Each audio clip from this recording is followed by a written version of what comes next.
Everyone here has a superhuman strength that really flows from and is inspired and ignited by what was just proclaimed.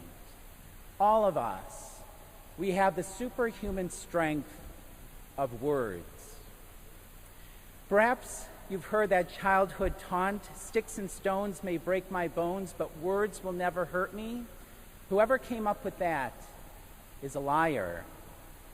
Because sticks and stones, they do break bones, but words not hurting, that's completely untrue.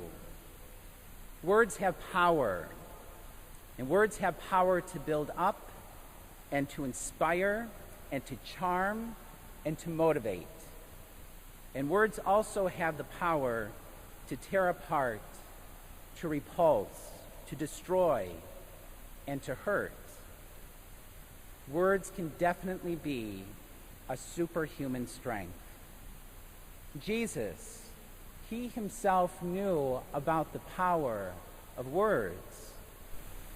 And even in his last moments on the cross, Jesus encounters a man on a cross of his own making, perhaps, but certainly on a cross of his society's own fashioning.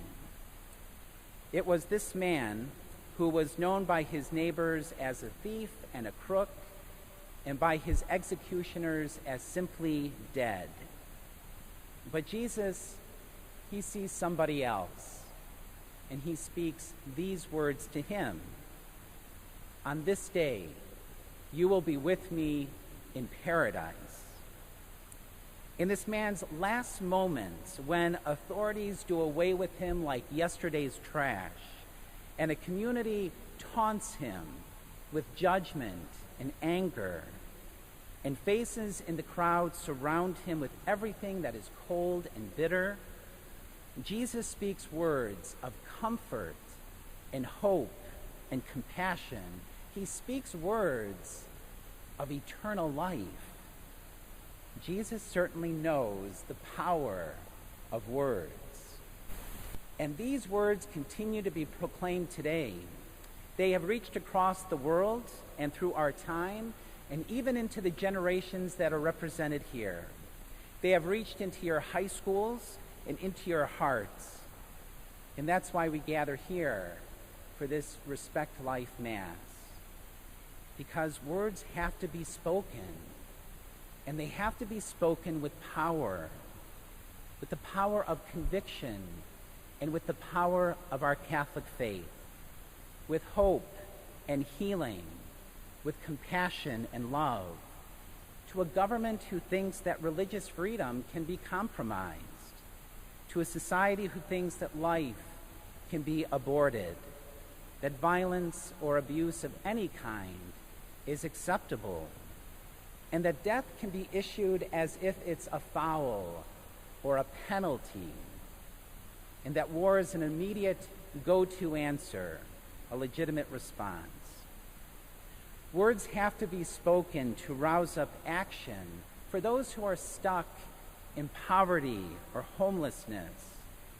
And words have to be said for those whose words and whose voice is often ignored and even silenced because of their lack of access to education, their inability to secure a job because of health or age or their disability. These are the ones, as the gospel of this day proclaims, they're the ones who are asking, and they're asking for warmth, and they're asking for our help. These are the ones who, as the gospel of today proclaims, they're the ones who are seeking.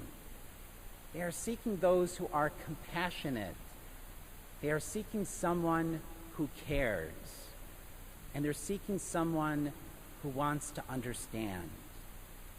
And they're the ones who are knocking on the door of hope and respect. And they're knocking and sometimes even pounding on the door of life itself. Jesus knew the power of words, and so do we.